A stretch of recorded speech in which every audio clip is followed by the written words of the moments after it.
Orang Cina percaya bulan ni pintu neraka dibuka. Roh-roh dan hantu lapar dilepaskan. Bulan hantu.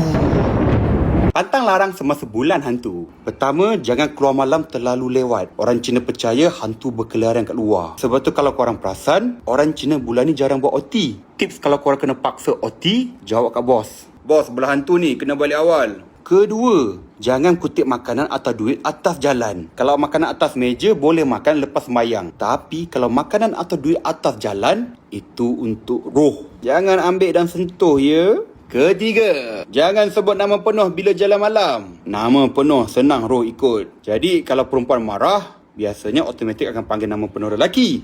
Bola hantu ni bahaya. Keempat, orang Cina tak suka empat 3A.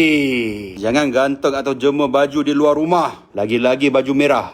Nanti kalau diorang pakai baju tu dan lepas tu kita pakai baju tu balik, boleh jatuh sakit. Kelima, jangan buat majlis besar-besaran atau majlis kahwin. Kurang ong. Keenam, jangan bersiul waktu malam. Akan menarik perhatian roh-roh.